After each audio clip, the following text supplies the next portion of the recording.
Olá. Estamos ao vivo. Boa noite a todas, todos e todes. Para a mediação dessa mesa de debate de hoje. Do projeto Renascença. Um ciclo de debates onde a gente está disposto a discutir. Pensar como a gente pode sair desse buraco, digamos, multidisciplinar que nós nos colocamos. Que já vem com um título muito importante, né? Renascença, uma política pós-bolsonarista. Porque o nome já nos enche de horizontes. É muito importante esse estímulo aos debates. Tem promovido discussões de excelência, não apenas sobre política externa brasileira, mas sobre variados temas. De participação para populações indígenas, populações negras, para populações marginalizadas. Um dos mais intensos esforços que eu já vi sobre diplomacia, né, que tem sido feito no Brasil nos últimos tempos. Tanto do ciclo de debates Renascença, mas desse movimento de diplomacia para a democracia. É fundamental a gente não ficar pautado somente em análises, mas conseguir pensar também um pouco do futuro. Esse espaço acho que tem um valor fundamental para a expansão do conhecimento, do debate, que é tão necessário nesse momento, eu diria, sombrio pelo qual a gente atravessa. O passo para a gente pensar também no futuro é estar nesses espaços. É necessário que a gente comece a construir mais espaços de diálogos. Diálogos com a sociedade civil de maneira ampla, de maneira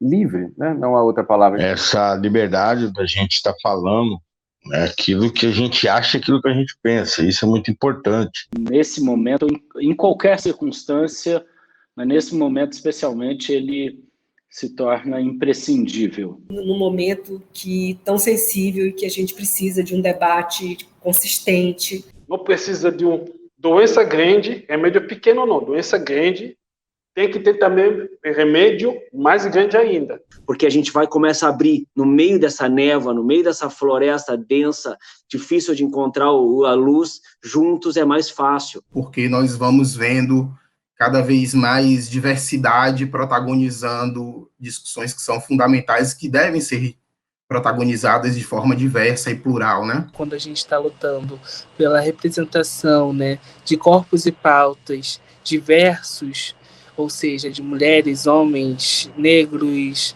LGBTs, a gente está tendo uma conversa sobre democracia. Só o tema, inclusive, do próprio Instituto, né, de Diplomacia para a Democracia, já é algo inspirador nesses tempos. Tema extremamente relevante para a política externa brasileira. Ele vai ser sobre desenvolvimento, mudanças climáticas e meio ambiente. A proposta de nomear uma chanceler mulher e feminista. O continente africano e o lugar dele na política externa brasileira. Discriminação algorítmica, desafios interdisciplinares. A ascensão da China e a política externa brasileira. Como pensar a justiça de transição para os povos indígenas. A articulação entre representantes da sociedade civil. Hoje o nosso assunto é paradiplomacia. Essa conversa sobre um tema espinhoso, que é o assédio moral. Esse desenvolver do posicionamento da presença negra e da presença feminina nas carreiras diplomáticas. No dia a dia a gente começa a pensar sobre, né, a condução da pandemia e como é que ela vem afetando a nossa vida muito íntima, inclusive. Hoje eu não consigo pensar em nenhuma outra palavra que descreva melhor o que a gente vive no Brasil hoje, senão a palavra horror. A verdade é que nós estamos vivendo num local que vai ficar marcado nos livros de história como um dos lugares com pior desempenho no enfrentamento da pandemia. Você realmente não tem articulação de rigorosamente nada, né? E isso é voz corrente entre os governadores. Cada um toca o barco ali do jeito que Deus permite e a vida vai seguindo. Desde o começo, quantas reuniões o governo Bolsonaro propôs dos BRICS ao longo da pandemia? Não é só que o prefeito tem que lidar com a pandemia, ele tem que lidar com a pandemia, que já é muito difícil lidar, e ele também tem que lidar com os problemas causados pelo presidente. A gente está passando por uma verdadeira explosão de crimes ambientais, em grande parte porque o atual governo está empenhado no desmonte das instituições federais. A Amazônia é uma terra que você pode ir do céu ao inferno muito rapidamente. São territórios aí que mantêm, né, esse bem coletivo, que é manter a floresta em pé, nessa tentativa aí de manter preservado todos os nossos recursos naturais. A forma como o Estado brasileiro lida para ocultar a violência que ele faz contra os povos indígenas é uma forma de disseminação de preconceito contra os povos indígenas. Então, quem é, por exemplo, os povos indígenas na legislação brasileira? Indígena é o alterno ao brasileiro. Ora, não somos nem brasileiros, então? O direito é originário. E a nossa Constituição de 1988 tem essa coisa muito interessante, que é reconhecer esse status de direito originário. Já estamos aí nessa resistência há mais de 521 anos, né? Não vamos calar, porque o que nós fazemos é para o mundo inteiro, não é só para nós. Nós não temos a cultura do individualismo, não. Isso não faz parte da gente.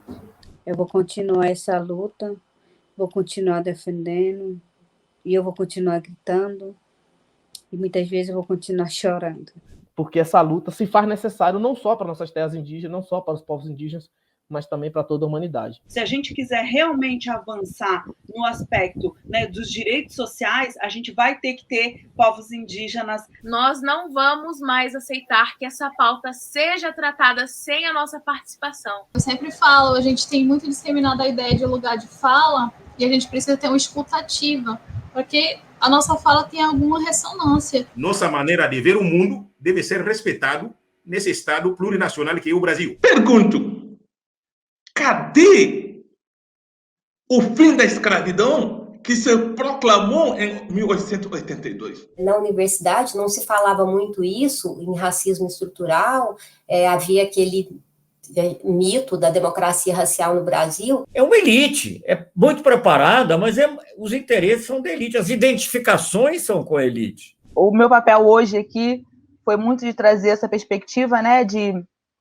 quem está na rua. Eu fico muito emocionada, às vezes a gente não tem dimensão do impacto que a gente exerce nas pessoas, né? É aí que eu digo que a gente tem uma transformação quando cultura se torna direito. A política externa, ela estava sendo estudada, ela estava sendo proposta, ela estava sendo assumida como um instrumento de ação afirmativa. Para mim é uma honra estar aqui e, de alguma forma, contribuir, tentar contribuir aqui com as reflexões do Instituto, né? A gente podia ficar aqui um tempão conversando e acho que foi muito bom mesmo, tivemos até ideias aí. E pelo menos eu saí melhor dessa conversa, eu acho que esse é o...